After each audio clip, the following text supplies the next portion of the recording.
Hello, Matt from TriPilot. TriPilot is an app for planning and organizing the logistics of outdoor adventures. Helps you get your crew together. Keep all those important trip details in one location inside a mobile phone app so that you can take it with you when you go. Today, as part of our ongoing river series, I wanted to unpack my kitchen box. And this is actually also the kickoff of something else we're doing, which is called the Kitchen Box Showdown.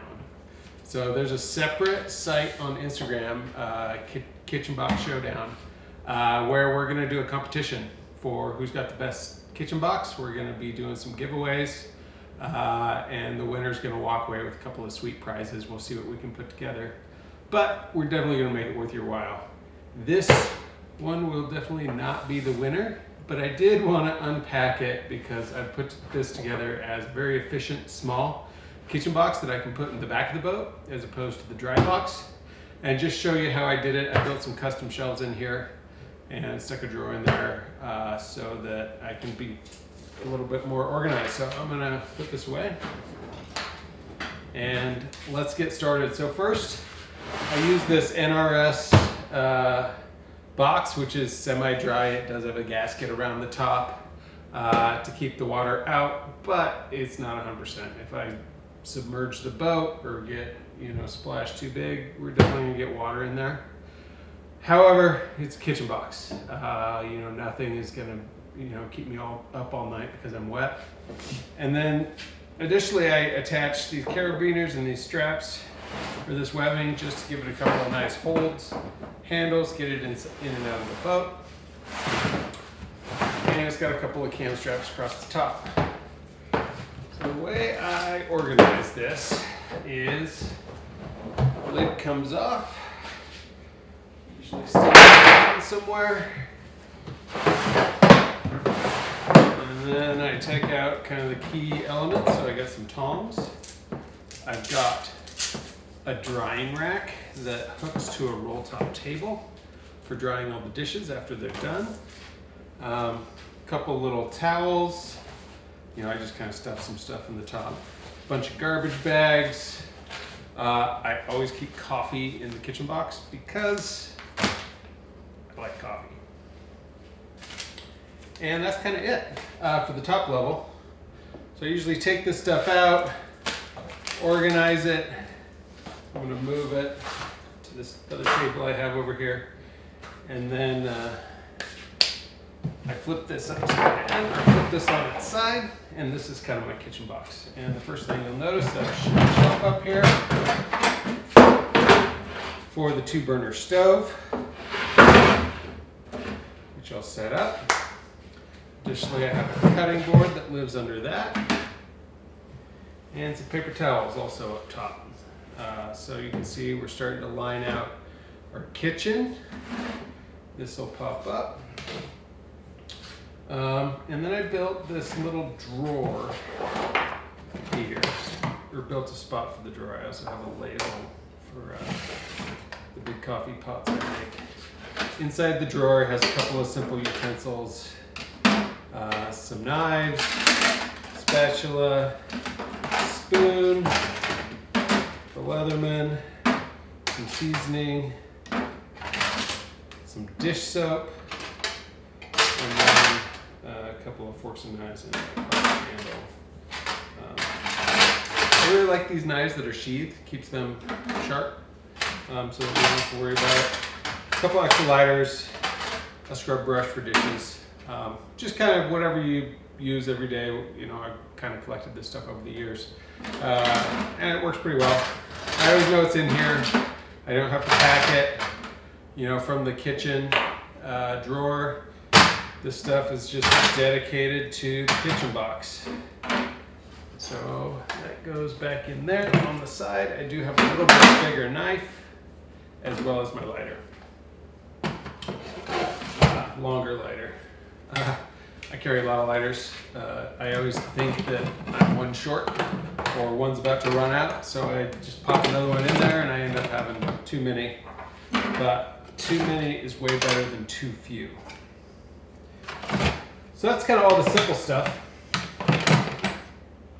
Next, I carry enough dishes to feed 8 in here.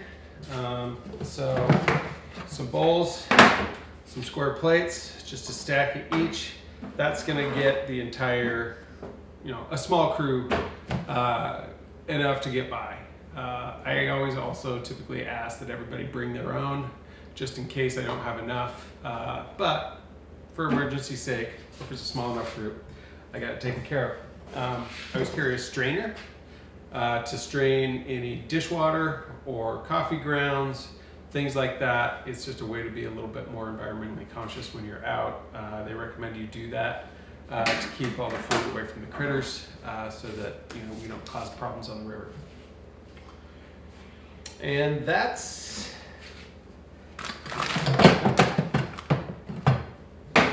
French press for coffee, another extra bag of coffee, and some cheesecloth. Why do I carry cheesecloth?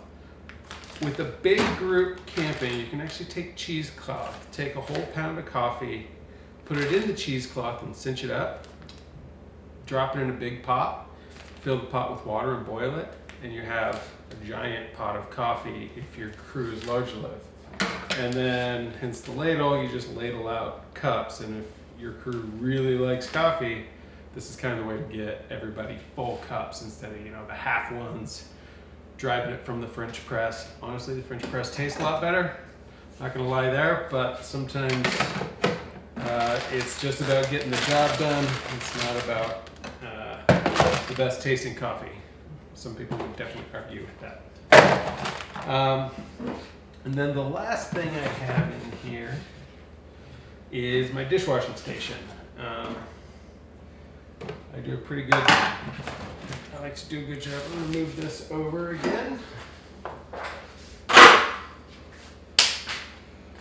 And all my pots and pans. So I do a 3-bucket dishwashing station. We got some Dr. Bronner's soap. We got some bleach. Maybe I'll cover dishwashing station in a different one, but essentially you get a rinse, a soap, and a bleach, or soap, a rinse, and a bleach to get those dishes done. And like I said, there's just 3 of these buckets for 3 stations of dishes. And then they just come apart like that. And then for the pots and pans, because this thing is so small, I had to really optimize for space.